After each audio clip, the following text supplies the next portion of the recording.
ചെറുപുഴ ഗ്രാമപഞ്ചായത്ത് കേരളോത്സവം ഒക്ടോബർ 5 മുതൽ നടക്കും. ഇതിന്റെ ഭാഗമായി സംഘാടക സമിതി രൂപീകരിച്ചു. പഞ്ചായത്ത് പ്രസിഡന്റ് KF അലക്സാണ്ടർ ഉദ്ഘാടനം ചെയ്തു. യോഗത്തിൽ വൈസ് പ്രസിഡന്റ് റജി പുളിക്കൽ അധ്യക്ഷയായി. സ്ഥിരം സമിതി അധ്യക്ഷന്മാരായ M Balakrishnan, Shandy Kaladharan, KK Joy, block panchayat അംഗങ്ങളായ K ദാമോദരൻ മാസ്റ്റർ, AC പൗലോസ്, അനിൽ കരിച്ചേരി എന്നിവർ സംസാരിച്ചു. 20-ന് കേരളോത്സവം സമാപിക്കും.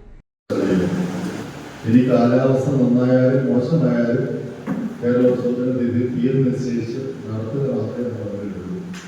അതുകൊണ്ടാണ് ഇന്ന് സംഘാടക സമിതി രൂപീകരിച്ചത്. ഏതാനും ഞാനിത് കൂടുതൽ സമയം അറിയാൻ വേണ്ടി ഉദ്ദേശിക്കുന്നില്ല. ഏതാനും ചില നിർദ്ദേശങ്ങൾ നിങ്ങളുടെ മുന്നിൽ വെക്കുകയാണ്.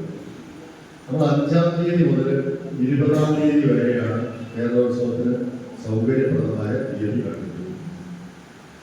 5-ാം തീയതി ഒക്ടോബർ 5-ാം തീയതി തുടങ്ങുകയും ഒക്ടോബർ 20-ാം തീയതി അവസാനിപ്പിക്കുകയും ചെയ്തിട്ടുണ്ട്.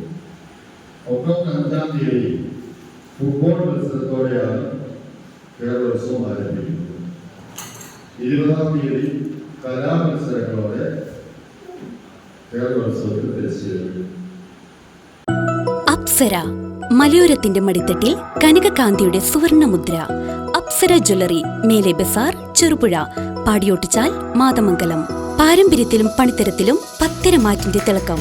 ഏറ്റവും പുതിയ ഡിസൈനുകളിൽ ഏറ്റവും ആകർഷകമായ സ്വർണ്ണാഭരണങ്ങൾ. കുറഞ്ഞ തൂക്കത്തിൽ കൂടുതൽ പൊലിമയുള്ള സ്വർണ്ണാഭരണങ്ങൾ ഏറ്റവും കുറഞ്ഞ പണിക്കൂലിയിൽ. വിശ്വസ്ത സ്ഥാപനം. വിവാഹ പർച്ചേസുകൾക്ക് പ്രത്യേക ഇളവുകൾ. സ്വർണ്ണാഭരണങ്ങൾക്കായി കാലം കാത്തുവെച്ച കമനീയ കലവറ. അപ്സര ജ്വല്ലറി, മേലെ ബസാർ, ചെറുപുഴ. ഫോൺ 04985 240 650.